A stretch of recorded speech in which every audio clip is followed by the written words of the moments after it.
दोस्तों नमस्कार। एक गांव में एक आदमी रहता है। उसके पास एक गधा होता है। एक दिन उस आदमी को कहीं बाहर जाना होता है तो उस गधे को पेड़ के साथ बांधकर वो शहर की ओर चला जाता है। लेकिन उसी दौरान एक शैतान आता है और उस गधे को खोल देता है। गधा भारी खुश होता है और गधा छलांगे मारते हुए पड़ोसी के खेत में घुस जाता है, फसलों को खाता है और फसलों को नष्ट कर देता है। जब ये खबर उस खेत के मालिक के पास पहुंचती है तो मालिक आग बबूला हो जाता है, क्रोधित हो जाता है और वो आकर गधे को पीटने लगता है और पीटते पीटते उस गधे को मार डालता है।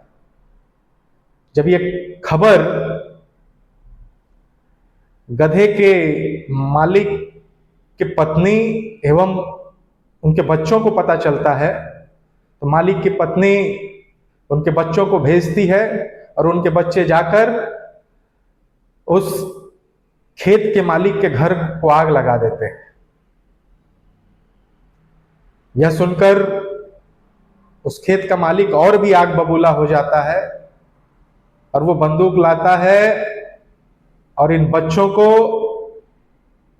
और उस गधे की मालकिन को गोली मार देता है। जब गधे का मालिक वापस लौटता है तो गधे का मालिक जब इन सारी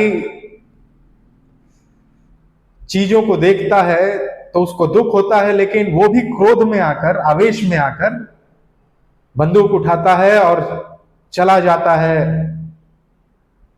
उस खेत के मालिक को मारने के लिए। और उन दोनों के बीच काफी कहा सुनी होने के बाद ये गधे का मालिक को उस खेत के मालिक ने गोली मारकर हत्या कर दी।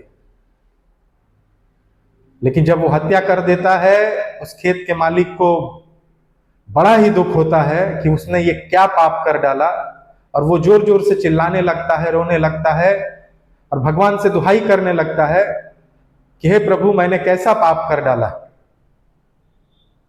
उसे जब पता चलता है कि ये काम शैतान ने किया था तो वो शैतान को कहता है कि हे शैतान, तुमने ऐसा क्यों किया। तो वो शैतान कहता है कि इसमें मेरा तो कोई दोष नहीं है, मैंने तो सिर्फ एक गधा छोड़ा था। उसके बाद आप लोगों ने इस पर रिएक्शन ओवर रिएक्शन करते हुए एक दूसरे को मार डाला।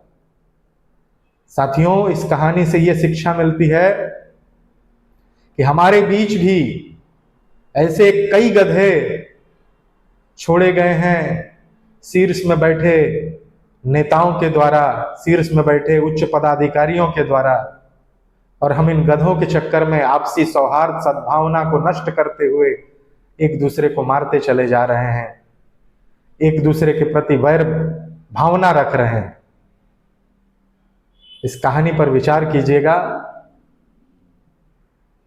और आपके मन में जो कुछ भी आ रहा है कमेंट बॉक्स में जरूर बताइएगा। बहुत बहुत धन्यवाद।